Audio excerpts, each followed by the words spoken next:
बुद्ध कौन है? सहपुरुष कल्याण मित्रों के लिए, ज्ञान से मनन करने वाले लोगों के लिए बुद्ध कौन है? नमो तस्स भगवतो अरहतो सम्मा सम्बुद्धस्स। बुद्ध कौन है? हम आधुनिक तकनीक के साथ नई दुनिया में प्रवेश किए तरक्की करने वाले लोग हैं। यूं बोल आजकल के लोग हमेशा डींग हाँकते रहते हैं, जबकि मानव जाति के लिए जो गुजरा हुआ इतिहास ही अभी तक एक अनसुलझी पहेली बनी हुई है। इसके अलावा भविष्य के बारे में भी वे लोग वैसे ही कुछ न कुछ कहते रहते हैं, परंतु बीते हुए लंबे समय या अनंत कल्प के अतीत के बारे में मनुष्य कुछ नहीं जानते। बीते हुए अतीत में अनेक कल्प, अनेक युग, अनेक समृद्ध सभ्यताएं समय समय पर आई और गई। इस विचित्र मनुष्य लोक में अलग अलग तरह के लोग अभी भी जन्म लेते हैं, दुख भोगते हैं और मर जाते हैं। महान सम्राट, मशहूर कवि, श्रेष्ठ विद्वान, लोकप्रिय कलाकार और शानदार विचारक जैसे लोग समय समय पर दिखाई देकर गायब हो जाते हैं। इस तरह जन्मने और मरने वाले की तादाद इतनी अधिक है, कोई इसे गिन नहीं सकता और न ही इनका अनुमान कर लगाया जा सकता। इंसान कितना भी काबिल क्यों न हो, फिर भी आमतौर पर यह इंसान में ये देखने को मिलता ही है, जैसे तीव्र इच्छा, अतृप्ति, निराशापन, लोभ, क्रोध, मद, मान, जलन, घृणा, विषमता, झूठापन, काल्पनिक अभिमान, क्रूरता, प्रतिशोध, विश्वासघात, सबके बीच अलग दिखने की आशा आदि। इन विकारों से लोग अलग नहीं हुए हैं। इसे उलझे हुए मनोभाव से व्याकुल होते हुए भी इंसान सबके बीच जीवन को धीरे धीरे विकसित करने के लिए कितने समय से परिश्रम करते आ रहे हैं, फिर भी अब तक उसे पूरा नहीं कर सके। अभी भी उसके सूत्र की खोज में लगे हैं, अभी भी काम खत्म नहीं हुआ, अभी भी नई योजनाएं बनाई जा रही है, अभी भी समस्याएं उलझी है, अभी बहुत कुछ करना शेष है। लगता है जैसे इनका अंत है ही नहीं। इसके साथ ही लोग भौतिक जगत में हमेशा उच्चतम लाभ पाने की सोच में रहते हैं। इसके लिए वे दृश्य, अदृश्य, सजीव, निर्जीव आदि सभी वस्तुओं को अपने अधीन कर अपनी आवश्यकताओं की पूर्तता करने में लगे रहते हैं, जिससे लोगों में निरंतर मुकाबला, संदेह, एक दूसरे के प्रति अविश्वास, निर्दयता दिखाई पड़ती है। मनुष्य जो भी दुख भोगते हैं उनमें से अधिकतर स्वयं के किए का ही फल होता है।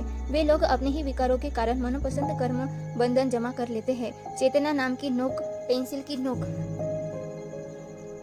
से काल, भूत, भविष्य, वर्तमान में अपने शरीर, मन, वाणी से कर्म करके स्वयं का भविष्य खुद ही रचते हैं, पर वे लोग इसके बारे में जानते भी नहीं है। वह चीज सही तरीके से सही समय पर करने में असमर्थ हो जाए तो वे लोग ऐसे प्रथम भ्रष्ट हो जाते हैं कि बचने का कोई विकल्प ही नहीं रहता।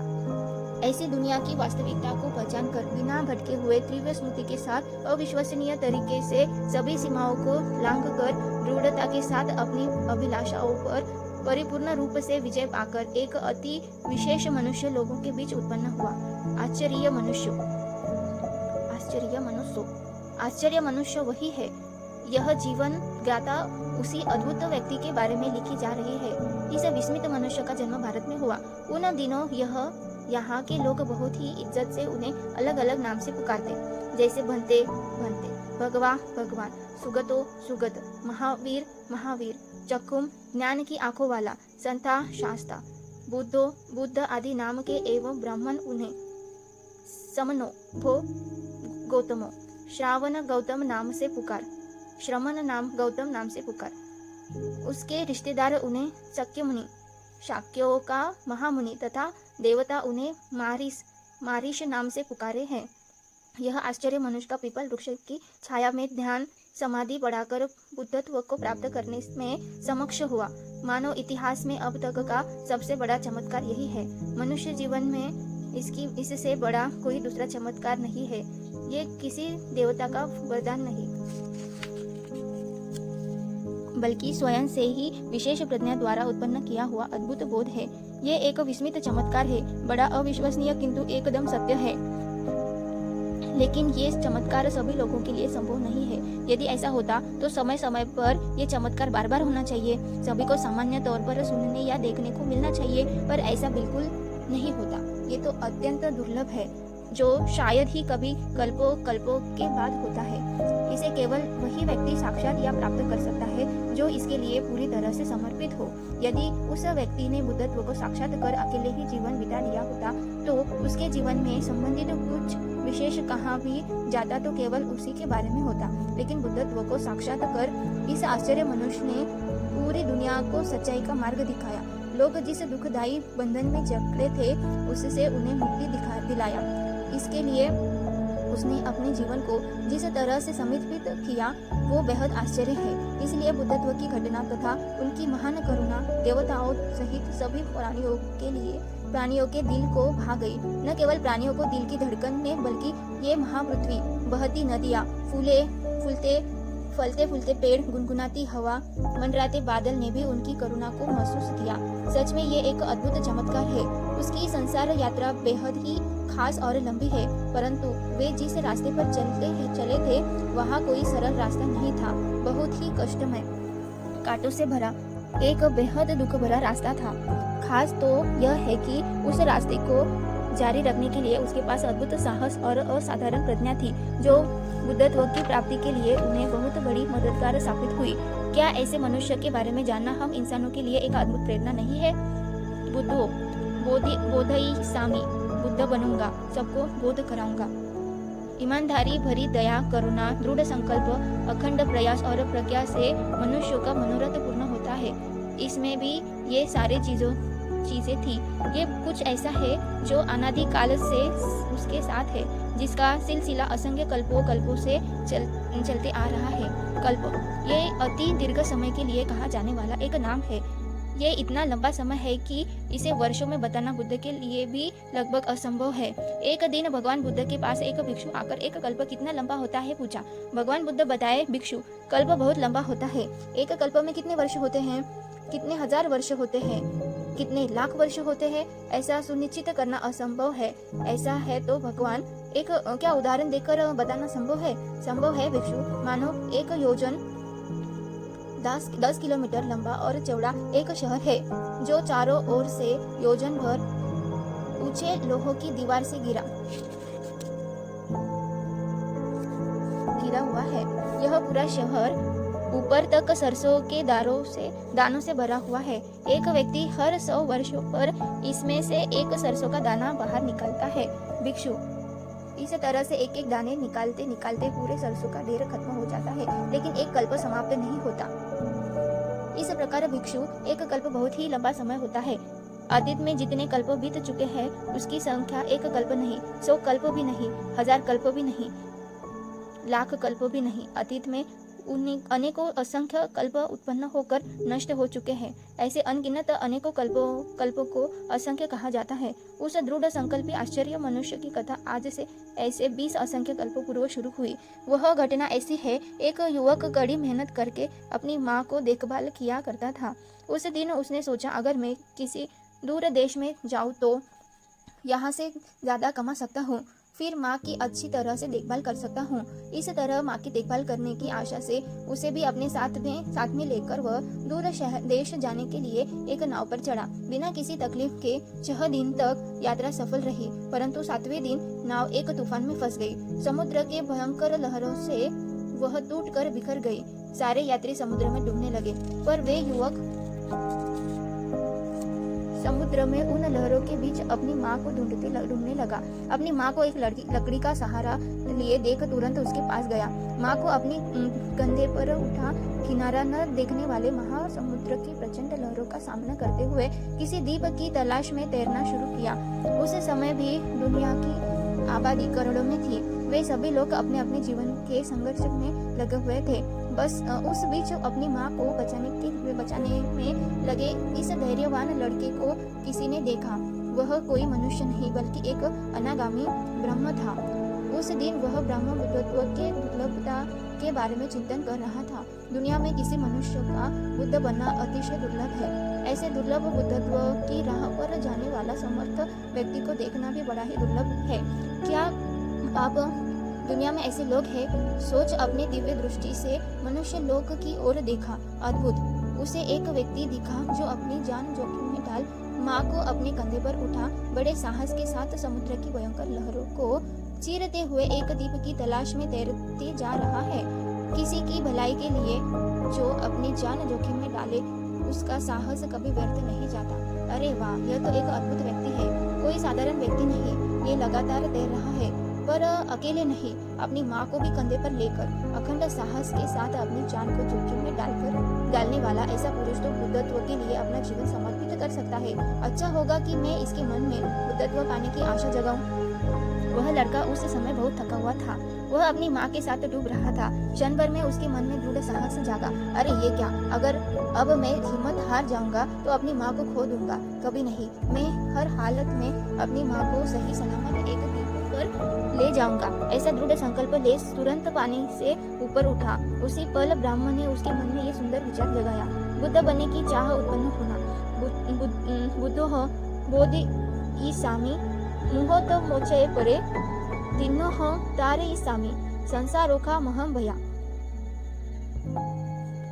बुद्ध बनूं मैं, बोध कराऊं सबको, विकारों से मुक्त कराऊं सबको, भयंकर संसार के सागर से पार जाऊं तैराऊं सब दूसरों को भी संसार के भवसागर से।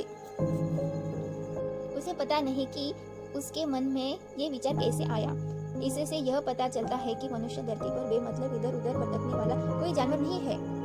बीते हुए अतीत और अंत न दिखने वाले भविष्य के बीच वर्तमान नाम का मंच पे चढ़कर मनुष्य कुछ न कुछ प्रदर्शन कर रहा है। समय आने पर इस मंच से उतरकर उसे दूसरे मंच पे चढ़ना पड़ता है। इसी तरह मनुष्य को कितने अदृश्य लोगों के प्राणी देखते रहते हैं, ये कौन बता सकता है।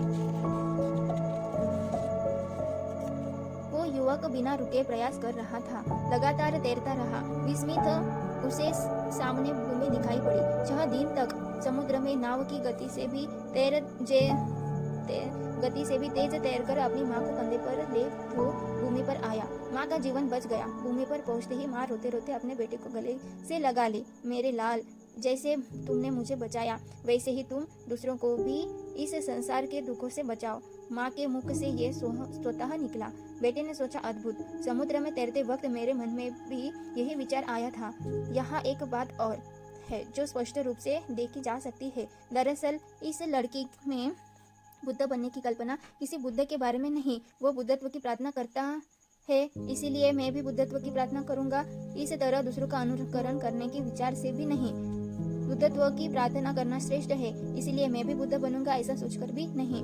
ऐसा कोई भी इरादा उसके पास नहीं था। उस दिन उसका सिर्फ एक ही लक्ष्य था, अपनी माँ की जान बचाना, और इसके लिए उसने अपने आप को पूरे दिल से समर्पित कर दिया। अपनी हर सांस और पूरी ताकत का उपयोग करते हुए अकेले अपने लक्ष्य पर ध्यान केंद्रित किया। उसके मन में सभी प्राणियों को भवसागर से पार कराने का विचार किसी बाहरी लोक ने उत्पन्न किया हुआ विचार था। उसकी माँ के मुख से जो विचार बाहर आया वो भी किसी बाहरी लोक से ही प्रेरित किया हुआ विचार था। लोगों के विचारों को दूसरे द्वारा नियंत्रित किए जाने का यह एक अद्भुत उदाहरण है, लेकिन इसकी अच्छाई बुराई को समझने की योग्यता इंसानों के पास होनी चाहिए। वह इसीलिए क्योंकि बाहरी लोग का सुझाव भला या बुरा कुछ भी हो सकता है। युवक की योग्यता को उचित समय पर जिस ब्राह्मण ने देखा था, वह ब्राह्मण वास्तव में दुनिया की भलाई चाहता था। आखिर बुद्धत्व की प्रार्थना का विचार भी युवक ने अपने अभिमान से नहीं बल्कि उस ब्राह्मण की प्रेरणा से ही प्रेरित होकर किया था। दीपंकर बुद्ध की भविष्यवाणी। बहुत सारे लोग ये नहीं जानते कि कोई अपने मन में अगर किसी तरह का दृढ़ संकल्प ले लेता है तो उसके जीवन में वो विचार क्रियाशील हो जाता है। शायद वो संकल्प कभी सही या कभी गलत भी हो सकता है। उस संकल्प का उसके जीवन पर गहरा प्रभाव पड़ता है। वह संकल्प हजारों जन्मों तक चुंबक की तरह चिपके रहता है। कोई व्यक्ति भयंकर वैर बांध लेता है, वह फिर बहुत प्यार या तीव्र मोह से बंधित हो जाता है, परंतु यह वैर आदि कल्पों तक उसके जीवन में जुड़ा रहता है। इस प्रकार जो व्यक्ति इन विचारों को उत्पन्न करता है उसे ये विचार जकड़े रहता है।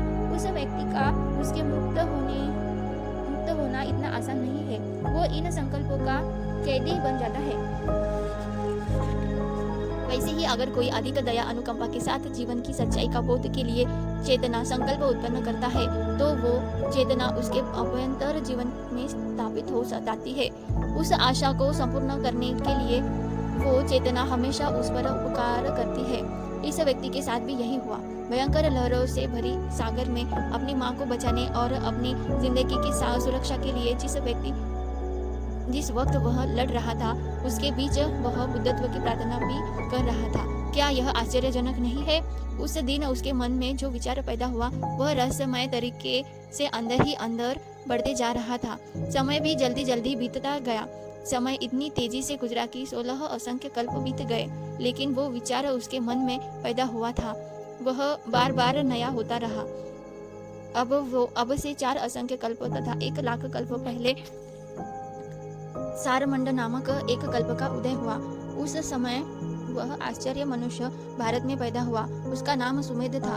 विवाह कर बालक बच्चों के साथ सामान्य गृहस्थ जीवन बिताने का विचार उसके पास नहीं था। माँ पिता गुजर जाने के बाद कोषागार की चाबी उसके हाथ में आई।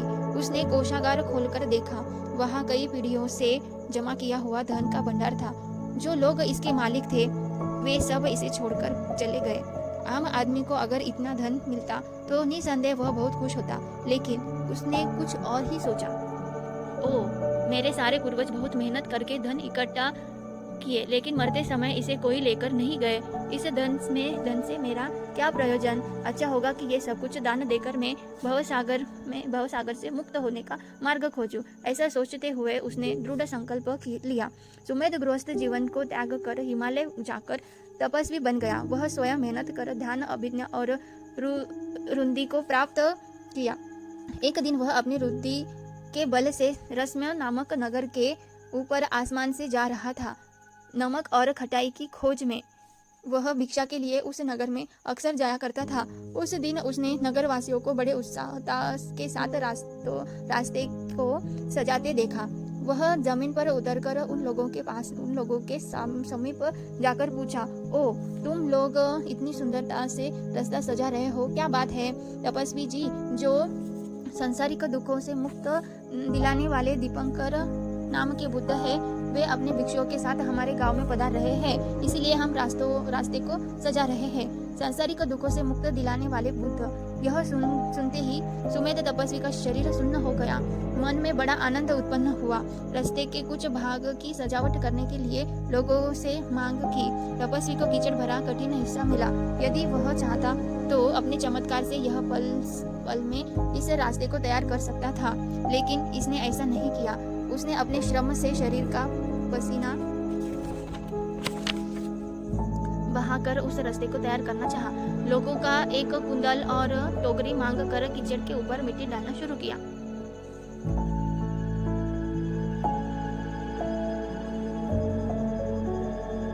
अचानक चारों ओर अद्भुत शांतिपूर्ण वातावरण छा गया। उसने सर उठाकर देखा। अद्भुत! दुनिया को भवसागर से मुक्त करने वाले महामुनिवर पधार रहे हैं, जिसे देख तपस्वी घबरा गया। ओ, मुझे मिले रास्ते का भाग अभी तक मैं पूरा नहीं कर सका। अब मैं क्या करूं? कभी वो बुद्ध को देखता तो कभी कीचड़ को देखता। अब और प्रतीक्षा करने के लिए कुछ न बचा। बुद्ध की ओर अपना सिर झुकाते हुए तुरंत कीचड़ के ऊपर लेटकर उन्हें नमन किया। दुनिया को भवसागर से पार करने वाले महामुनिवर, आप कीचड़ के ऊपर से मत जाइए, कृपा कर मेरे पीठ के ऊपर से पधारिए, उसने जोर से कहा। दीपंकर भगवान बुद्ध तपस्वी के समीप आकर अपने भिक्षुओं से ऐसा कहे, भिक्षुओं, तथागत को अपने पीठ के ऊपर से जाने के लिए कहने वाला कीचड़ पर लेटे हुए इस महान चमत्कारी तपस्वी को देखो। यह भविष्य में बुद्ध बनने वाला बुद्ध अंकुर है, जिसके लिए इसे बहुत लंबे समय तक पारमिता पूर्ण करनी होगी। अब से 4 असंख्य कल्प और 1 लाख कल्प कितने बीतने के बाद महाभद्र नामक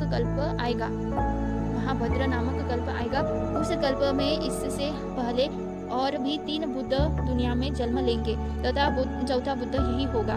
भिक्षुओं, उस समय उस बुद्ध का नाम गौतम होगा। यह कपिल वस्तु नगर में जन्म लेगा। राजा शुद्धोधन उसके पिता होंगे।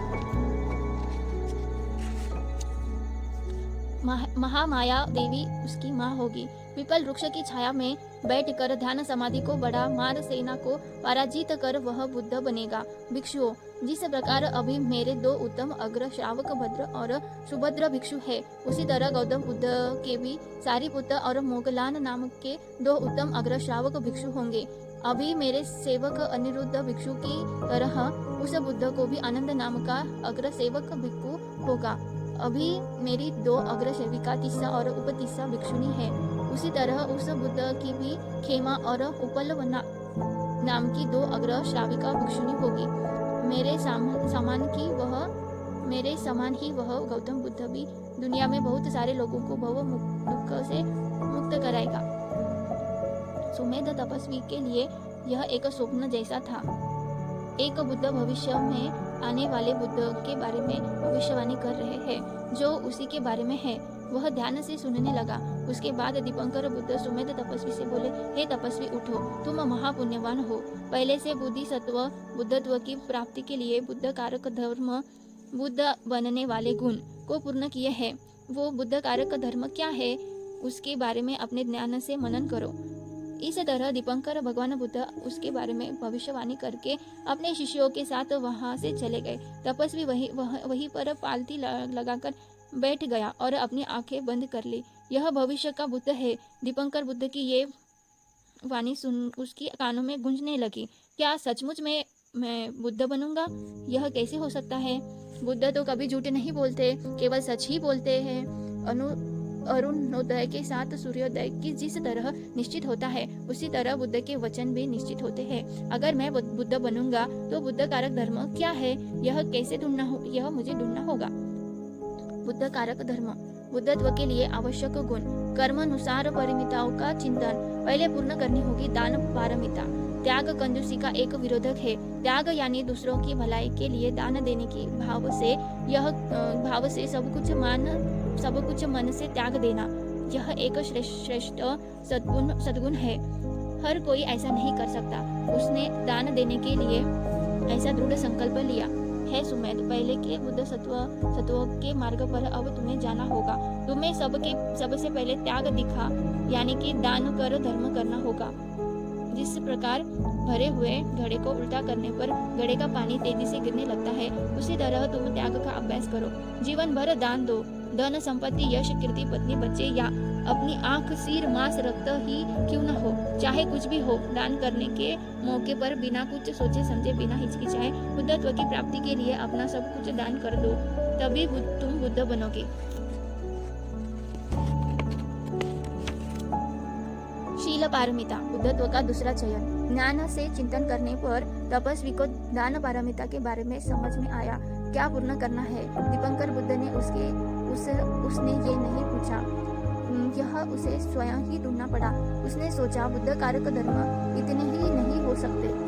वह और भी ज्ञान से चिंतन करने लगा। तभी उसे शील दिखाई दिया। शील दूसरों की भलाई और आध्यात्मिक पवित्रता का दर्पण है। शरीर और वचन को दृढ़ रूप से स्वयं करने पर शीलवान व्यक्ति नेक रास्ते के लिए तैयार होता है। इसे और भली भांति समझने के लिए तपस्वी ने अपने आप को ऐसे समझाया, हे सुमेध, जिस प्रकार चमड़ी मृग अपने जीवन की परवाह न कर अपनी पूंछ की रक्षा करता है, उसी प्रकार तुम भी अपने शरीर से बुरा कर्म मत करो। जीव हिंसा मत करो, चोरी मत करो, दूसरों की स्त्रियों के साथ अनैतिक संबंध ना करो। अपने हाथ पैर शरीर से मेहनत कर दुनिया का कल्याण ही करो। साथ साथ अपने जीवन पर भी संयम रखो। सत्य ही बोलो, झूठ मत बोलो, कठोर वचन मत बोलो, व्यर्थ एवं तुच्छ बातें मत करो। अपनी और पराये की भलाई के लिए सदैव सत्य बोलो। एकता बढ़ाने वाले वचन बोलो, मधुर वाणी बोलो, ज्ञान बुद्धि बढ़ाने वाले बातें करो। यह तुम्हारे लिए बुद्धत्व का मार्ग तैयार करेगा। बुद्धत्व के लिए तीसरी वैराग्य पारमिता पूर्ण करनी होगी। काम भोगी जीवन से अलग होना निकम्म वैराग्य है। दुनिया में हर कोई गृहस्थ जीवन नहीं छोड़ सकता। अनेकों बंधन और कई सारे कर्तव्य होते हैं।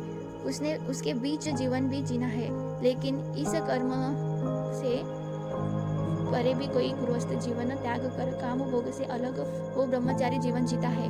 सामान्य गृहस्थों के कार्यों से अलग होकर रहता है। वृक्ष के नीचे, गुफाओं, घने जंगलों में वास करता है। पंच काम के सुख और त्याग कर आध्यात्मिक सुख को ढूंढता है।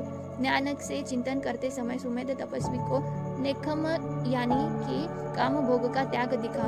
लाखों कल्प तक निरंतर वासनाओं का त्याग करने से निकम समृद्धशाली होता है। यह वैराग्य के लिए भूमि तैयार करता है। मुक्ति की तलाश में काम भोग को त्याग कर प्रवज्जित होना, अपने मन को वासनाओं से हटाकर ध्यान करना, इंद्रियों को संयम में रखना भी नेकम का अंग है।